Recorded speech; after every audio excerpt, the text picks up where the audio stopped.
could there be a hidden force, a silent adversary within your own being that dictates your deepest hurts and triumphs? What if the very struggles you face aren't random misfortunes, but instead are precisely the potent messages your soul sends, pushing you towards an ultimate freedom you can barely imagine? Many cling to the illusion that external circumstances, a cutting remark from a colleague, a sudden betrayal from a friend, or an unexpected setback in your career are the sole orchestrators of their suffering.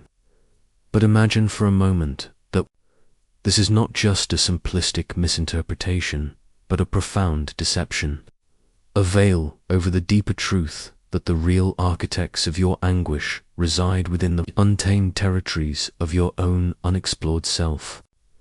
Stay with me, because in these coming moments, we're going to shatter that illusion and unveil how embracing the very darkness you fled from is the only path to an unshakable, profound liberation, and how Carl Jung, the legendary explorer of the human psyche, precisely charted this audacious journey. If you're ready to truly transform, to transcend the endless cycle of external pain, and to access resources that can guide you to profound inner peace and an unshakable core, make sure to click the link in the pinned comment below. It's packed with insights and tools designed to help you integrate these powerful concepts into your daily life. We are meticulously taught from our earliest days to recoil from pain, to interpret discomfort as a sign of weakness, and to believe that vulnerability is a perilous state to be avoided at all costs. We build intricate fortresses around our hearts, fashioning elaborate masks of composure and strength, all in a desperate attempt to appear untouched, perfectly impervious to the slings and arrows of existence. Think of a young professional, perhaps a dynamic architect in their early 30s, who has meticulously crafted an image of unflappable competence, always quick with a solution, never admitting to doubt or struggle. This individual might, on the surface, seem entirely unaffected by a critical review of their work, dismissing it with a dismissive wave and a calm, "It's all part of the process." Yet, beneath that carefully constructed facade, a storm raged, silent torment of self-doubt, a gnawing anxiety that threatens to unravel their meticulously maintained persona. This isn't a unique struggle. It's the raw, unvarnished reality for countless individuals, the only variation being how skillfully some manage to feign indifference. We are constantly, often unconsciously, wounded not by what others do to us, but by what those experiences activate within us. It's the echoes of ancient, unhealed wounds, the narratives we construct around events, or the profound emptiness we desperately attempt to conceal with a veneer of unwavering strength or that frantic compulsion to appear perfectly adjusted.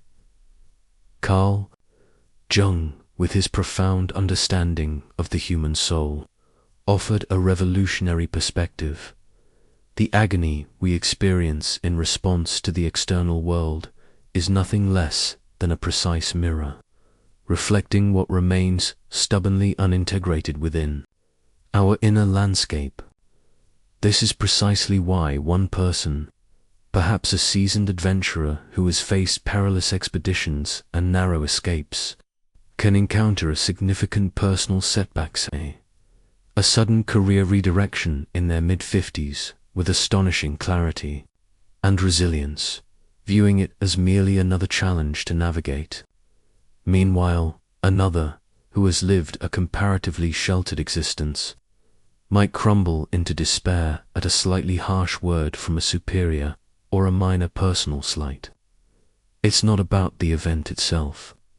It's about where it strikes you, the precise location of an unhealed fracture within your own psychological architecture. And here lies an uncomfortable, yet profoundly liberating truth. You continue to suffer so acutely because, on some subconscious level, You still cling to the illusion that you can somehow dictate how the world should treat you. You relentlessly strive to be good enough, intelligent enough, resilient enough, understanding enough, as if these qualities will magically guarantee perpetual immunity from pain. But control, in this context, is a deceptive mirage, a cruel trick of the mind. As long as you desperately cling to it, attempting to foresee the unforeseen, striving to avert the inevitable, you will remain trapped in a perpetual state of tension. Do you genuinely desire to cease suffering? Then cease protecting yourself from suffering. What you truly need isn't greater external control, but an expansive, penetrating awareness of your own inner world. As long as you maintain the belief that others must alter their behavior for your pain to subside, you will remain enslaved by their actions, a puppet to their whims, forever at an emotional disadvantage. Your profound freedom commences the precise moment you grasp that everything originating from the external world only gains power if it resonates with an echo, a still tender point within your own being. And this, unequivocally, is the true battleground, the vast untamed terrain of the unconscious. What you fail to perceive, fail to comprehend, and fail to master.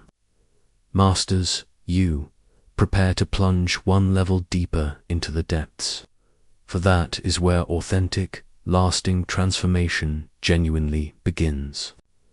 The most pervasive falsehood you've ever been led to believe is that you are entirely in conscious control of your life. Wake up, because you're not, at least. Not as long as you continue to navigate life on autopilot, reacting without understanding the underlying impulse, feeling without truly grasping its origin, and making decisions that you later inexplicably sabotage. Carl Jung articulated this with profound clarity.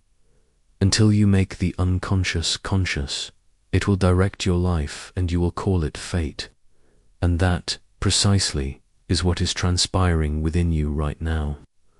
The sharp sting of pain you feel, the unexpected surge of anger that erupts seemingly without cause, the profound sadness that envelops you without any discernible external trigger, none of this is random.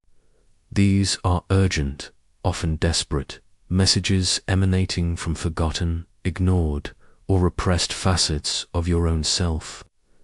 Jung referred to this enigmatic territory as the unconscious, and it is far more than a mere nebulous cloud of vague thoughts or fleeting memories. It is a vibrant, active force, an intricate, dynamic system of unresolved emotions, unhealed traumas, suppressed desires, and deep-seated fears that you adamantly refuse to confront, yet which continue to dictate what you experience emotionally and how you behave in the world. You ponder why certain words completely devastate you, while others remain entirely unaffected. It's because those words meticulously pinpoint sensitive, still active points within your being, raw nerves exposed to the elements, and if they remain active, it is because you have never truly confronted them. You have merely swept them under your psychological rug, and now you continually trip over them, stumbling in the darkness. Jung asserted with unwavering conviction, "We cannot change anything until we accept it. Condemnation does not liberate, it oppresses." And what has been your consistent pattern? Judging yourself, repressing your true feelings, silencing your authentic inner voice, as if any of this would magically resolve anything. The unvarnished truth is that the unconscious does not simply vanish because you choose to ignore it. It merely discovers more perilous avenues for manifestation, in destructive patterns of relationships that you repeat ad nauseum, attracting the same archetypes over and over, in self-sabotaging behaviors that you seem powerless to break, undermining your own success, in anxieties and fears that inexplicably surge when everything appears to be in perfect order, disrupting your peace. This is not some cruel twist of fate. It is your unconscious desperately striving to awaken you, to shake you from your slumber. But you, in turn, stubbornly insist on remaining asleep. Do you truly wish to become someone who is no longer wounded by the external world? Then cease your relentless flight from what resides within you. Because as long as you remain oblivious to your unconscious, you will remain a mere puppet of your own emotions, pulled by invisible strings. And paradoxically, the more vehemently you strive to shield yourself from external pain, the more acutely vulnerable you become to internal turmoil, for you are fighting a war on the wrong battlefield. Yet, there is a way out, and it does not involve building higher defenses. It involves deep integration, a profound embrace of your entirety. For becoming truly untouchable is not an act of resistance. It is an act of profound self-knowledge, a journey into wholeness, unshakable individual. And why does this profound strength originate not from an impenetrable armor, but from radical self-acceptance? Let's continue this crucial exploration. The vast majority of people erroneously believe that the sole method to evade suffering is to withdraw entirely. They meticulously construct emotional walls, don elaborate masks, cultivate an emotional armor, and painstakingly pretend that nothing, absolutely nothing, affects them. They utter phrases like, "I no longer care," or "it couldn't matter less to me," or "nothing truly penetrates." Yet, beneath this carefully crafted exterior, they continue to bleed, to corrode from within, like a hidden wound festering beneath a flawless surface. The fundamental issue has never been the act of feeling. The true dilemma lies in not understanding what you are feeling and, crucially, why. And this predicament exclusively afflicts those who have not yet truly come to know themselves, those who remain strangers to their own inner world. Jung was remarkably precise when he declared, "Know all the theories, master all the techniques. But when touching a human soul, be just another human soul." And that very human soul, the one you painstakingly conceal behind a facade of strength, invulnerability, and rigid control, is desperately crying out to be seen, to be acknowledged, to be integrated. Becoming emotionally robust has absolutely nothing to do with cultivating coldness. It has nothing to do with ignoring pain, avoiding conflict, or feigning indifference. It profoundly relates to integration, to acceptance, to bringing into the clear light of day everything you have meticulously buried in the darkness, all the forgotten parts of yourself. You do not become untouchable by erecting an insurmountable barrier between yourself and the world. You become truly untouchable when you realize that absolutely no one can wound what has already been wholly embraced within your own being. When you comprehensively integrate your shadows, your deep-seated fears, your perceived flaws, your profound insecurities, you cease to be a knee-jerk reactor to every external observation, a mere automaton of emotion. You choose. You are no longer an emotional puppet dancing to the strings of external circumstances. And that, my friend, is genuine freedom, an emancipation of the soul. Jung termed this process individuation, the profound journey of becoming precisely who you truly are, not what others expect of you, not what you once believed you should be to gain acceptance, but what authentically emerges from within you, from the sacred meeting of light and shadow, between your conscious ego and your vast unconscious. Individuation, Jung stated, is not a process of perfection, but of integration. You are not required to become a better person. You simply need to become whole, to gather all your disparate fragments into a unified, coherent self. And here lies the profound secret that perhaps no one has ever shared with you. The more relentlessly you flee from pain, the more persistently it pursues you, like a relentless shadow. The more you endeavor not to be affected, the more inherently fragile you become, for you deny yourself the very lessons that would strengthen you. But when you courageously confront your own deepest wounds, when you wholly accept who you are with, all that is beautiful and all that is perceived as ugly, all that is noble and all that is deemed shameful, nothing external possesses the power to dismantle you, because you are already whole. However, this transformative path demands immense courage, the courage to peer within, to truly see, the courage to shed your painstakingly constructed masks, to reveal your authentic face, the courage to feel everything without judgment or resistance. Because it is precisely within the crucible of pain that the key to your profound transformation lies concealed, waiting to be discovered. And that is precisely what we will uncover in the next segment: how suffering, far from being an adversary, can become the sacred gateway to your authentic strength, your truest power.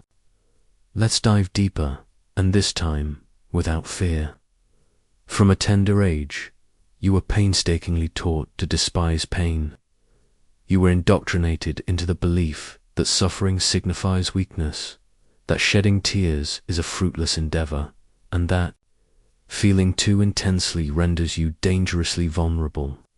And so, you embarked on a relentless pursuit to run, to evade, to deny. Yet, the more desperately you flee from suffering, the more tenaciously it pursues you, morphing into different forms. And the most insidious aspect is that it transmutes its form. It disguises itself as pervasive anxiety, as explosive anger that erupts unpredictably, as an inexplicable apathy that numbs you, as a dull, persistent boredom, or as baffling, self-destructive impulses whose origins you cannot even fathom. Unacknowledged pain doesn't simply vanish. It meticulously excavates tunnels within your psyche until, one day, without a flicker of warning, everything catastrophically collapses, leaving you in ruins. Jung perceived suffering in an entirely revolutionary manner.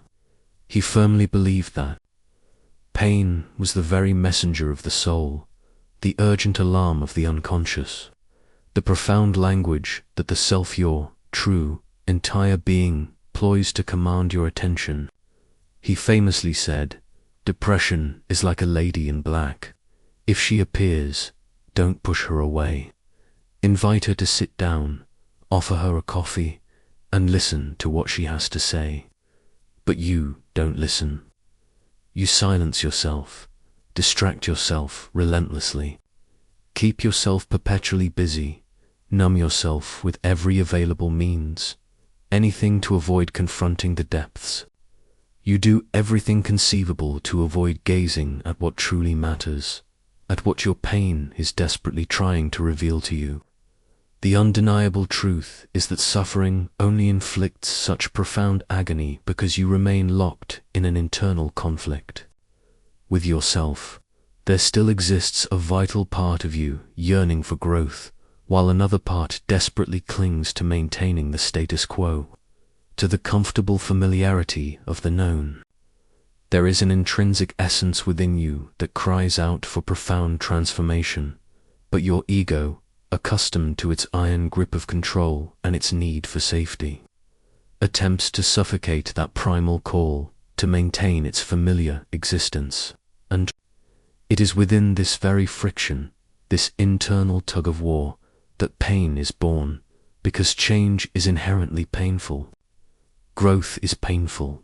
Releasing antiquated beliefs, severing toxic connections, allowing what no longer serves your highest good to genuinely die, all of this constitutes a profound mourning, an internal process of death and subsequent rebirth, a necessary shedding of the old, But it is precisely within this desolate space of ruin, where everything familiar crumbles, that something entirely new and miraculous can emerge. Because when every aspect of your being is deconstructed, when your most cherished certainties crumble, when pain mercilessly lays bare your profound vulnerability, you can, at long last, truly perceive who you are, stripped of all layers of protection, devoid of all performance, naked without the mask, without the illusion.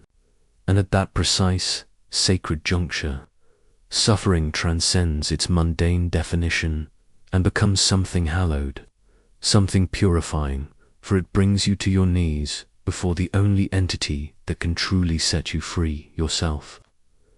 Jung understood this profoundly. He grasped that suffering is not an inherent flaw in the system. It is an integral component of the process. Pain is not the terminus of the road. It is the genesis of the arduous journey towards individuation, a necessary initiation. The fundamental problem is that the vast majority of individuals surrender before traversing that dark, foreboding valley. They flee, they distract themselves, they retreat to the superficiality of the surface, but not you. If you have persevered this far, if you are still reading these words, it is because you are unequivocally ready to cross, to face the darkness within. If this video has resonated with you in some profound way, if something within your very being has been undeniably awakened, then please, I implore you, embrace my depths in the comments below. Let us ignite a powerful movement of individuals who no longer wish to merely survive by pretending to be strong, but who passionately desire to live their lives with absolute truth, with unwavering authenticity. And please, do not forget, the next video in this series is an indispensable continuation of this transformative journey. It is crucial. You absolutely need to keep going, to keep delving deeper. Real, lasting transformation truly begins only when you refuse to halt at the very first step of discomfort. I eagerly await you there, ready to continue this profound exploration. And as you embark on this incredible journey, I genuinely encourage you to subscribe to this channel if you haven't already. Join our growing community where we explore these vital truths together, supporting each other on the path to individuation. Tell me, what was the most significant lesson you gleaned from this video? And if you feel compelled, share a piece of your own story in the comments, a moment of unexpected clarity, a difficult truth you embraced, or a transformation you experienced. Your insights and experiences enrich us all, creating a tapestry of shared wisdom. I am so grateful for your presence here, for your courage to look within,